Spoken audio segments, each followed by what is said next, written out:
নিজের সন্তান আব্বা আম্মার কাছে যদি সাদা কাগজ নিয়ে যায়, আব্বা আম্মা সাদা কাগজের মধ্যেও সন্তানকে সাইন করে না, কারণ আব্বা আম্মার ভিতরে ভয় রয় না জানি এই সন্তান অন্য সন্তানের সম্পদ মেরে খায় কিনা। কথা বলেন, আছে না নাই? এমন ব্যক্তি আছে না নাই? ছোট ভাই কাগজপাতির কোনো কিছুই বুঝে না, বড় ভাই সব সম্পত্তি নিজের নামে করে নিছে, আছে না নাই? এমন ব্যক্তি আছে না নাই? তো পয়গম্বর মুসা আলাইহিস সালাতু ওয়াস সালাম বলছে, যদিও সন্তান নিজের সন্তান হয়, এরপরও আব্বা আম্মারা সন্তানকে সাদা কাগজের মধ্যেও সাইন করতে রাজি হয় না। ও মা, তোমার গুনার কথা না শুনে আমি আল্লাহ তাআলার কাছে যাইতে পারবো না। ও মা, তুমি আগে বলো তুমি কি গুনাহ করেছো, তারপরে আমি আল্লাহ তাআলার কাছে যাইব। আল্লাহর বান্দা এবার বলে, ও পয়গম্বর, আপনি যেহেতু ছাড়বেন না, তাহলে আপনার কাছে বলি পয়গম্বর, আমি গুনাহ করেছি দুইটা। এক নাম্বার গুনাহ, আমি একজন জিনাকারী জন্নী মহিলা, আর দুই নাম্বার গুনাহ, আমি জিনা করার কারণে আমার গর্ভে যে সন্তান এসেছিল।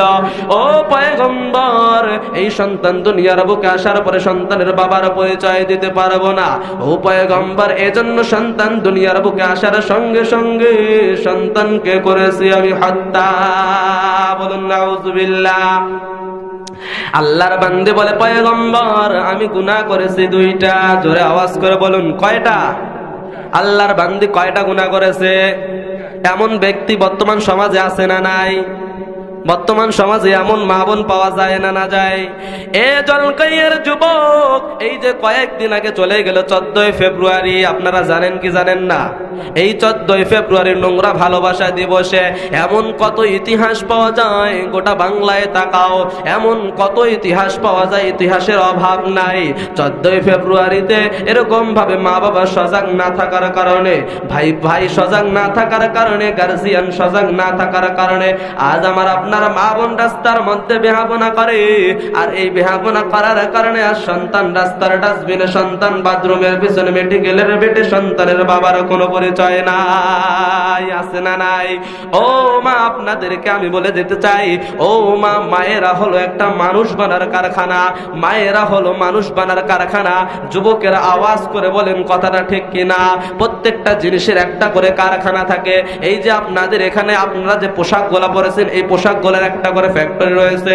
যে ফ্যাক্টরির মাল যত ভালো, ওই ফ্যাক্টরির প্রচার প্রসারও তত ভালো হয়। কথা বলেন ঠিক কিনা?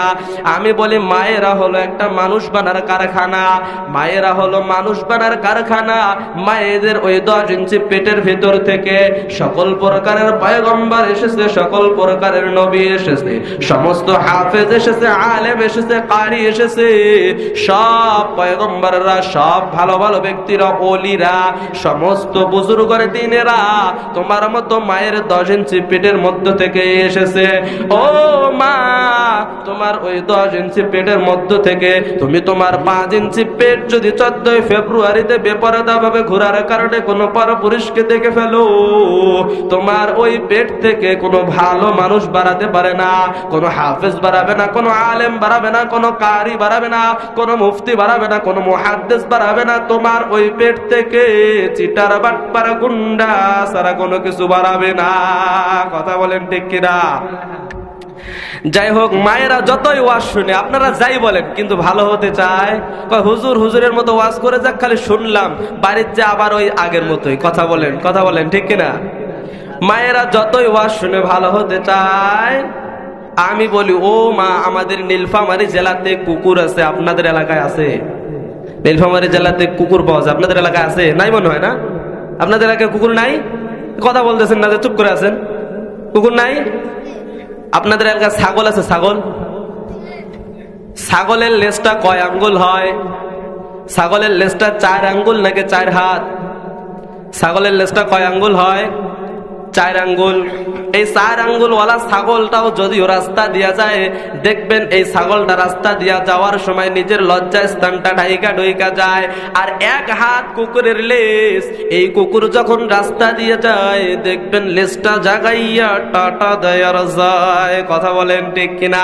বর্তমান সমাজের কিছু মায়েরাও এমন আছে, এরা যখন রাস্তা দিয়া যায়, আগের জামানার মায়েরা যদিও 3 পিস পরতো, রন্না দিয়া সুন্দর করে পেট পিঠ ঢাকতো, এখনকার মায়ের আর পেট পিঠ ঢাকতে চায় না, যদিও রন্না লেয় তাও আবার কি স্টাইল ধরে। কেউ তো রন্না লেয় না, আবার কেউ যদি লেয় একদিকে রন্না দেয় আর একদিকে রাখে ফাঁকা, রাস্তা দিয়া ধরে হাঁটা, আর যুবক ছেলে দেখলে দেয় টাটা। কথা বলেন ঠিক কিনা? রাস্তা দিয়ে চলে নারী চোখে চশমা দিয়া, ছেলে দেখলে চোখটা মারে জিহ্বা বাহির করিয়া। কথা বলেন ঠিক কিনা? লজ্জা শরম কিছু নাই বর্তমানের জামানায়। ও ভাইয়া তারা কি দেখায় কি সুন্দর মেয়েদের সমান অধিকার, মেয়েদের সমান অধিকার, মেয়েরা করে হাট বাজার।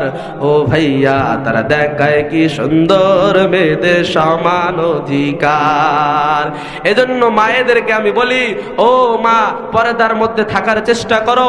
নবী আমার যখন জান্নাত জাহান্নাম ভ্রমণ করলেন, জাহান্নামের মধ্যে নবী যখন যায়, নবী করিম সাল্লাল্লাহু আলাইহি ওয়াসাল্লাম বলেন, হাদিস শরীফের ভিতরে পাওয়া যায়, আল্লাহর নবী যখন জাহান্নামের ভিতরে যায়, জিবরাইল আলাইহিস সালাতু ওয়াস সালামের সঙ্গে যাওয়ার সময় আল্লাহর নবী দেখতে পায় একজন মহিলার বুকের মধ্যে আগুনের আংটা লাগাইয়া টানা হইতেছে।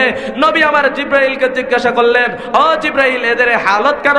জিবরাইল বললেন, ও পয়গম্বর, এরা উম্মতের ওই সমস্ত মহিলা যাদের দুনিয়ার মধ্যে এত কাপড় থাকা সত্ত্বেও দুনিয়ার ভিতরে এরা পর্দা করে চলেনি।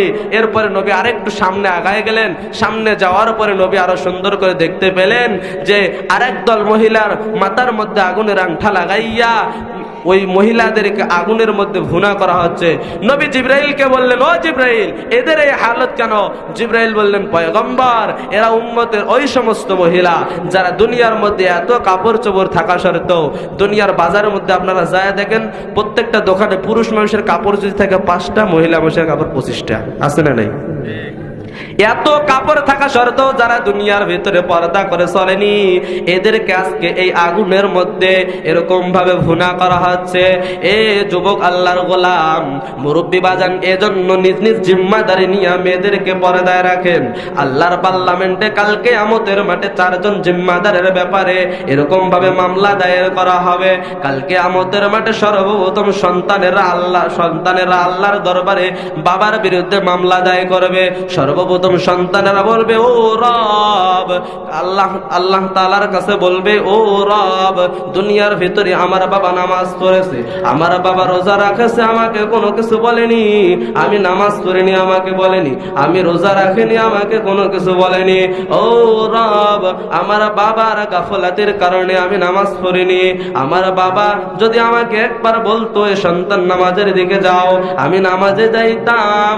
এরকম ভাবে সন্তানগুলো আপনাদের বিরুদ্ধে মামলা করবে। এরপরে দ্বিতীয় নম্বরে আসবে ভাই এবার ভাইয়ের বিরুদ্ধে মামলা করবে। আল্লাহর কাছে বলবে, ও রব, আমার বাপ যখন মারা গিয়েছিল আমি আমার ভাইয়ের অধীনে ছিলাম। ভাই আমাকে একবার বলেনি নামাজ পড়ো, ভাই আমাকে একবার বলেনি রোজা রাখো। ভাই নামাজ পড়েছে, রোজা রাখেছে, আমাকে কোনো কিছু বলেনি। ও রব, এজন্য আমি নামাজ রোজা কোনো কিছুই করিনি। আর যদি জাহান্নাম দিতে হয় তাহলে ওই ভাইকে আগে জাহান্নাম দাও। এ যুবক মুসলমান আল্লাহর গোলাম, এজন্য নিজ নিজ জিম্মাদারি নিয়ে কাজ করো রে বাবা। এরপর মহিলারা স্বামীর বিরুদ্ধে মামলা করবে, বলবে, ও রব, এই স্বামী দুনিয়ার বুকে আমাকে পর্দার ভিতরে রাখেনি, দুনিয়ার ভিতরে আমাকে বেপরদা ভাবে চলতে দিয়েছে, বেপরদা ভাবে ঘুরতে দিয়েছে, এজন্য আমি দুনিয়ার ভিতরে বেপরদা ভাবে ঘুরেছি, দুনিয়ার ভিতরে আমি পর্দা করিনি। আজ যদি জাহান্নাম দিতে হয় তাহলে আমার ওই স্বামীকে আগে জাহান্নাম দাও, তারপর আমি জাহান্নামে যাব। এরপরে আসবে সন্তানের পালা। মায়েরা এবার সন্তানকে বলবে, সন্তানের ব্যাপারে মামলা করবে আল্লাহর দরবারে, আল্লাহর পার্লামেন্টে সন্তানের ব্যাপারে মামলা করবে মায়েরা বলবে, ও রব, ও আল্লাহ, দুনিয়ার ভিতরে আমার স্বামী মারা যাওয়ার পরে আমি আমার সন্তানের অধীনে ছিলাম, আমার সন্তান আমাকে বলেনি বলেনি ও মা পর্দা করো, আমার সন্তান আমাকে বলেনি ও মা নামাজ পড়ো, আমার সন্তান আমাকে ভালো কাজের দিকে কোনো আদেশ করেনি, ভালো কাজ করার জন্য কোনো কিছু বলেনি। ও রব, আজকে যদি জাহান্নাম দিতে হয় তাহলে আমার সন্তানকে আগে জাহান্নামে দাও, তারপর আমি জাহান্নামে যাব। এজন্য মুসলমান আল্লাহর গোলাম নিজ নিজ জিম্মাদারি নিয়ে কাজ করে বাবা। তোমার সন্তান নামাজ পড়ে না, তোমার সন্তান পর্দা করে না, তুমি তোমার সন্তানকে পর্দা করার চেষ্টা করো, তুমি তোমার সন্তানকে পর্দা করার জন্য বলো। তোমার সন্তান নামাজ পড়ে না, তুমি তোমার সন্তানকে নামাজ পড়ার জন্য বলো। তোমার স্ত্রী বেপরদা ভাবে ঘুরে, তোমার স্ত্রীকে তুমি পর্দায় রাখার চেষ্টা করো। তোমার মা বেপরদা ভাবে ঘুরে নামাজ পড়ে না, তোমার মাকে তুমি পর্দার সহিত রাখার চেষ্টা করো। তোমার মাকে তুমি নামাজ পড়ার কথা বলো, নয়তো কাল কিয়ামতের মাঠে তোমার ওই মা, তোমার স্ত্রী, তোমার ভাই, তোমার সন্তান, তোমার বাবা তোমার কাছে বিচার ব্যাপারে নালিশ করবে। এ মুসলমান আল্লাহর গোলাম, এজন্য আমাদেরকে নিজ নিজ জিম্মাদারি নিয়ে কাজ করতে হবে, মায়েদেরকে পর্দার ভিতরে রাখতে হবে। এ মুসলমান, ওই যে বলতেছিলাম আল্লাহর বান্দি পয়গম্বর মুসা আলাইহিস সালাতু ওয়াস সালামকে বলতেছিল, ও পয়গম্বর, আমি গুনাহ করেছি দুইটা, এক নম্বরে জিনাকারী মহিলা, দুই নম্বরে আমি একজন সন্তান হত্যাকারী খুনি মহিলা। এই সন্তান হত্যাকারী খুনি মহিলার ব্যাপারে পয়গম্বর শোনার পরে এবার পয়গম্বর বলতেছে, সুকান সুকান, এ আল্লাহর নাফরমান বান্দি, দূর হয়ে যাও, দূর হয়ে যাও আমার চোখের সামনে থেকে। না জানি তোমার নাফরমানের কারণে আল্লাহ তাআলা আমি পয়গম্বর মুসার উপর কি গজব নাই নাজিল করে। আল্লাহর বান্দি পয়গম্বর মুসা আলাইহিস সালাতু ওয়াস সালামের কথা শোনার পরে সেখান থেকে দৌড় দিয়ে চলে গেলেন, কারণ আল্লাহর বান্দির ভিতরে ভয় রয়, না জানি পয়গম্বর যদি কোনো কিছু বলে ফেলে মুখ দিয়ে, এই দোয়া আল্লাহ তাআলার কাছে কবুল হয়ে যাবে। এই জন্য পয়গম্বরের কথা শোনার সঙ্গে সঙ্গে আল্লাহর বান্দি সেখান থেকে চলে গেলেন। যাওয়ার পরে আল্লাহর বান্দি উঁচু পাহাড়ে উঠে আল্লাহ তাআলার কাছে তওবা করলেন। আল্লাহ তাআলার কাছে তওবা করেন, খলাকতানি ওয়া আনা আবদুক, ও আল্লাহ তুমি আমারে বানাইছো, ও আল্লাহ আমার গুনাহ মাফ করেন ওয়ালা তুমি ছাড়া আর কেউ নাই দুনিয়ার মধ্যে আমার গুনাহ